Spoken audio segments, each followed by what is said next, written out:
I was running late for my train when my phone fell onto the platform.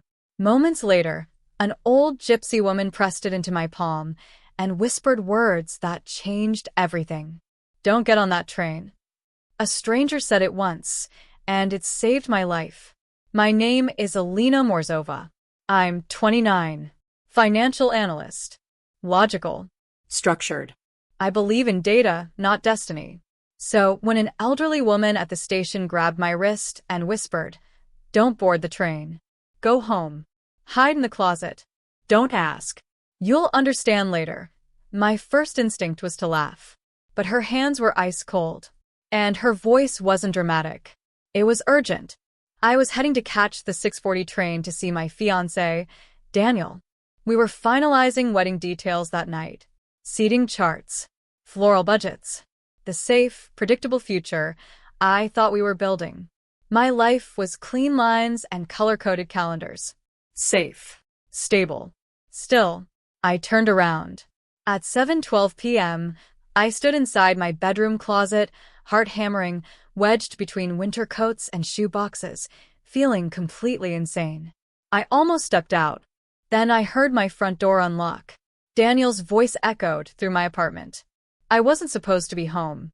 He had a key for emergencies. I'd given it to him 2 years ago, back when forehead kisses felt like promises instead of positioning. He didn't call my name. He didn't hesitate. He walked in like he owned the place. Then I heard it. High heels.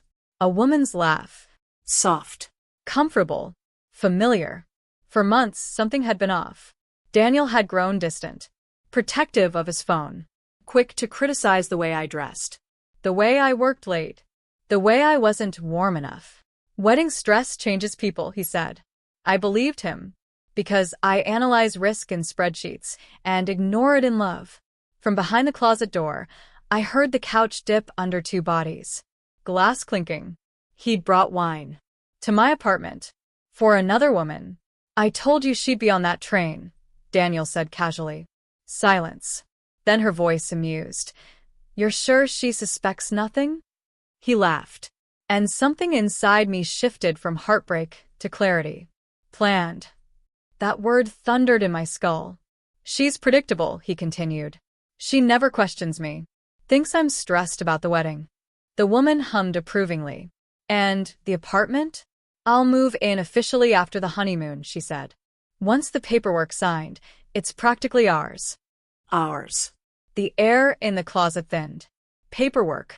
My mind flipped through the past month like an audit trail. Daniel insisting we streamline assets. Daniel pushing for joint accounts. Daniel convincing me to transfer my savings into a shared investment fund he managed. I hesitated. He made it about trust. Unity. Love. "She has no idea what she signed," he said, pouring more wine. "By the time she figures it out, the money's already shifted." Shifted. My life savings. "You're ruthless," the woman whispered. "No," Daniel corrected. "I'm efficient." That's when my hands stopped shaking. Not because I wasn't hurt, because I was calculating. Passwords. Access points. Legal recourse. Digital trails. They weren't just planning a wedding. They were planning an extraction. Marry me. Merge assets. Drain accounts. Disappear. But then Daniel said something that froze my blood completely. "After tomorrow, she won't be a problem anymore." Not angry. Not emotional. Logistical. The woman hesitated. "You're sure about the timing?" "She'll be on the 6:40, he replied calmly. "I told her traffic's bad. Construction near the bridge." The bridge. That train line had been in the news for weeks. Delayed maintenance, faulty signaling, public warnings. Daniel had insisted I take it. He'd even checked the schedule for me. "You're not worried?" she asked. He chuckled. "It's not like I'm pushing her. Accidents happen."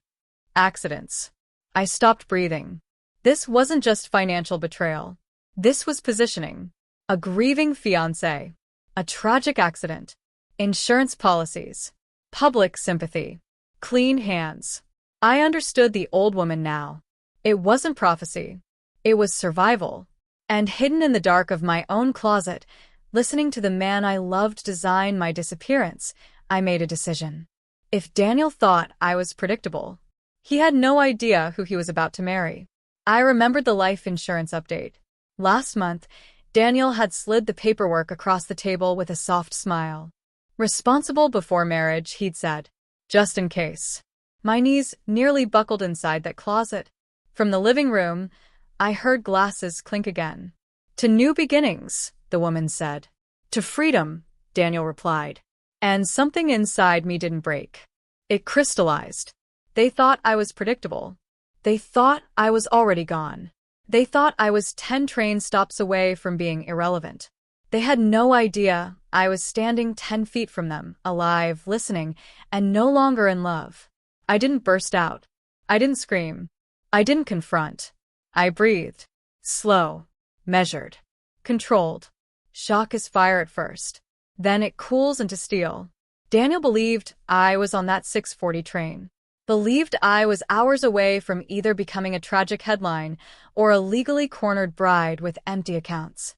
He had already moved on emotionally, strategically, probably legally. And comfortable people make mistakes. I waited until I heard my bedroom door open. My bedroom. Their footsteps. The soft shift of my mattress under their weight. I unlocked my phone. Not to call the police. To record. Audio first. Then video. Just a thin sliver through the closet door. Enough to capture faces. Voices. Wine glasses. The intimacy in my space. Evidence. I uploaded everything to a private cloud folder Daniel didn't know existed. The same one he used to tease me about. You and your backups, he'd laugh. Yes. Me and my backups. When I heard the shower start, I slipped out silently, barefoot, steady. I grabbed my laptop. External drive. Passport. The folder of signed documents from my desk drawer. By the time they realized I'd been home, the version of me they planned to erase would already be gone. They thought tomorrow would eliminate me. Tomorrow would expose them. I didn't sleep. At 2:17 a.m., I was parked 2 blocks away, laptop glowing against the windshield, rebuilding my life line by line.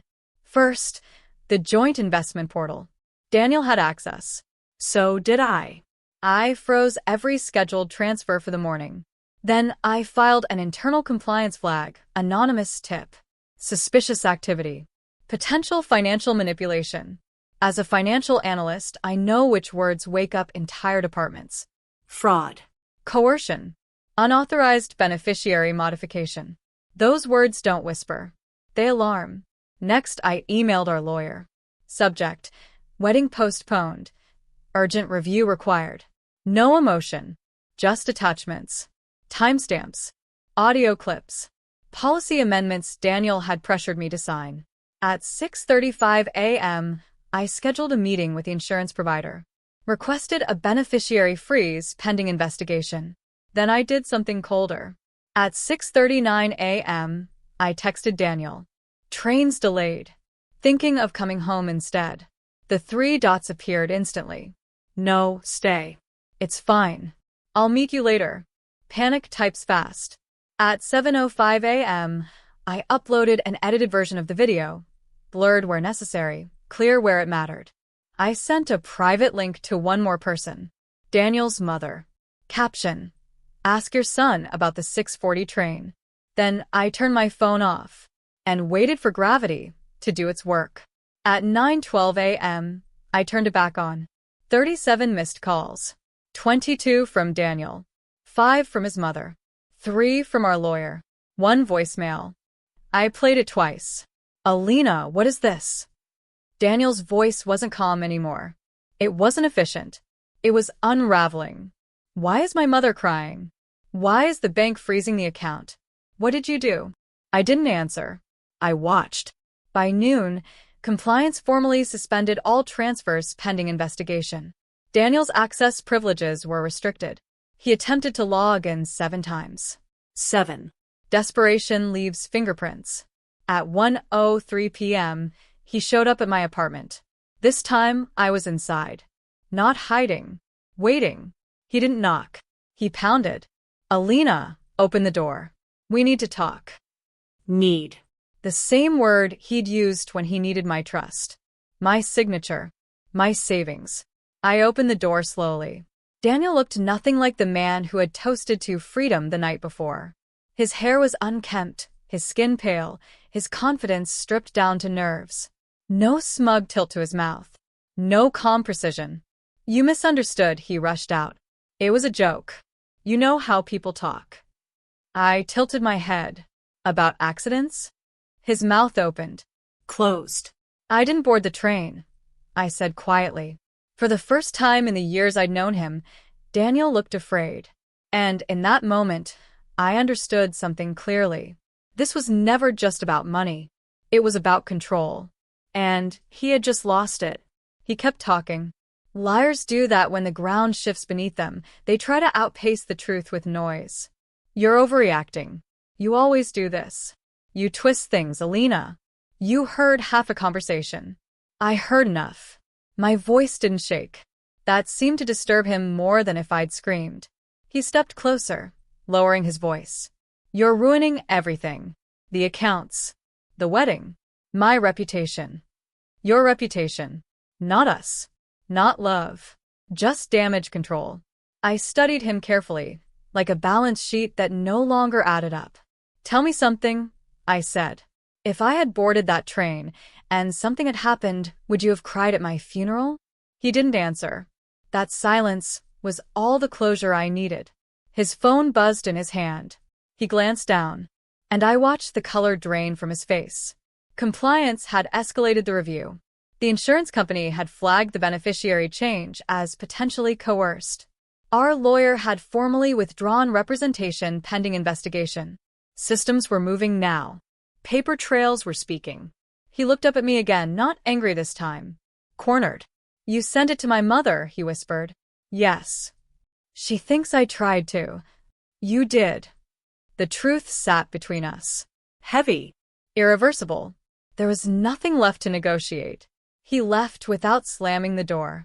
Without another threat. Without dignity. Just a man who had calculated everything, except the possibility that I would listen to a warning. 2 days later, I checked the news. The 6:40 train never crashed. But it was delayed for hours due to a signaling malfunction near the bridge. An accident waiting to happen. I don't know who that old woman was. I never saw her again. Sometimes I stand at that station and wonder, was she warning me about the train? Or about the man I almost married? Either way, I listened. And that decision saved more than my life. It gave me back control of it.